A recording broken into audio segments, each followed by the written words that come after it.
હરિ ઓમ હરિ ઓમ હરિ ઓમ. અમારે શ્રી મોટા સાથે સન 1968માં પરિચય થયો. ત્યાર પછી એમની સાથે ત્યાં હરિઓમ આશ્રમ સુરતમાં આવવા જવાનું થયું ને ત્યાર પછી એમની સાથે થોડો ઘરોબો વધતા અને મૌનમાં બેસવાનું થયું. ત્યાર પછી શ્રી મોટાની મહત્તા સમજાઈ. પહેલાં મૌનમાં બેસવાથી શ્રી મોટા સાક્ષાત પરમાત્માનું સ્વરૂપ છે કરીને, ને ત્યાર પછી સન 1969થી 70ના ઓક્ટોબર માસ દિવાળીથી હરિઓમ આશ્રમમાં કાયમી રહેવા જવાનું થયું. શ્રી મોટાના ચરણે સમર્પિત કરીને ત્યાં જ રહેવાનું બન્યું.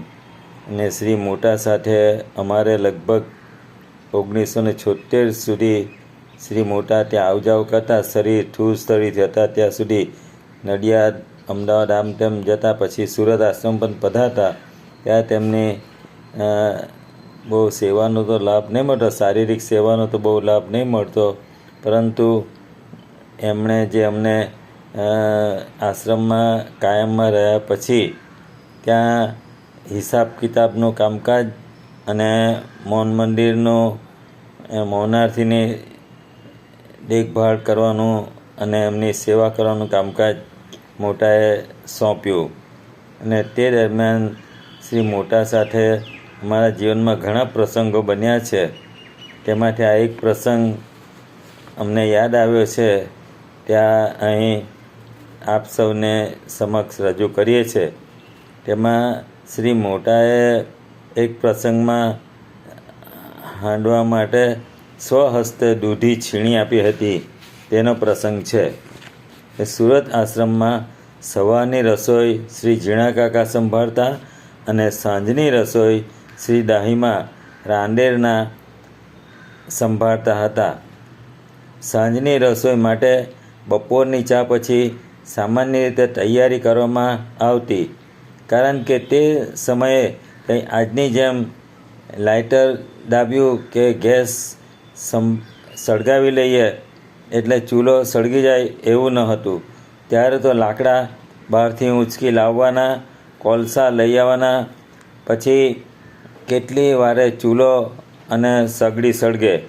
શ્રી મોટાના શરીરનું સ્વાસ્થ્ય એટલું બધું ત્યારે લથડ્યું ન હતું કે જે શરીર છોડવાના સમય હતું ત્યારે શ્રી મોટાનું શારીરિક સ્વાસ્થ્ય સારું હતું અને સાંજના સમયે ઘણીવાર 3:30-4 વાગે રસોડામાં આવીને બેસતા. ત્યારે એક દિવસ સાંજના સમયે હાંડવો અને રાબ બનાવવાના હતા. આમ તો શ્રી દાહીમાને મદદ કરવા એકાદ વ્યક્તિ હોય, પણ તે દિવસે બધા જ અમે અન્ય કામમાં વ્યસ્ત હતા અને શ્રી દાહીમા એકલા રસોઈની તૈયારી કરતા હતા અને સહેજ હાંફળા ફાંફળા થઈ ગયા હતા. એટલે કોઈ કારણસર આ રજનીભાઈને રસોડામાં જવાનું બન્યું. ત્યારે શ્રી મોટા દાહીમાની હાલત કળી ગયા અને રસોઈ સમયસર થઈ જવી જોઈએ.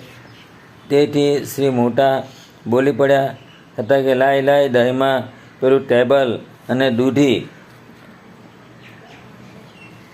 અને છીણી પણ આપી દે, એટલે હું તને દૂધી છીણી આપું.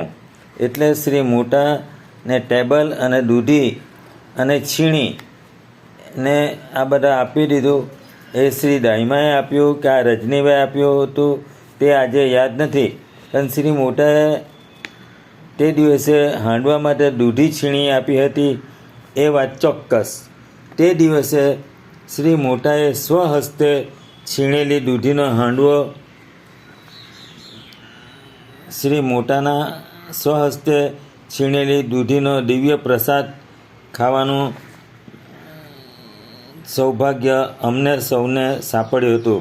તે દિવસના હાંડવાના પ્રસાદની લહેજત તો કંઈ અનોખી હતી અને તેની મીઠાશ અને સ્વાદ તો કેવી રીતે વર્ણન થઈ શકે.